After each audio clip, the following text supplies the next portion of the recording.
আমি ভিডিঅ'ত কথা নাপাতোঁ, কিয়কি মই কথা কৈ কিনে ভাল নাপাওঁ বেছি। ভিডিঅ'টো প্লে কৰি দি আছোঁ, আপোনালোকে ভিডিঅ'টো চাই কিনে এনজয় কৰক, লাইক কৰক, কমেণ্ট কৰক, ছাবস্ক্ৰাইব কৰক।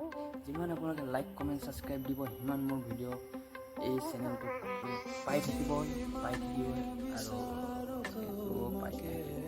বাকীখিনি আপোনালোকে ভিডিঅ'তে গম পাব।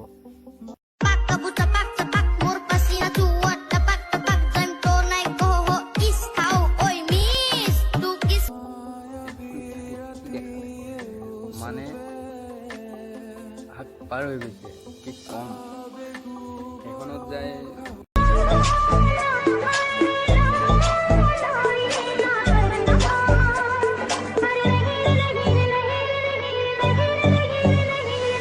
कह दूं तुम्हें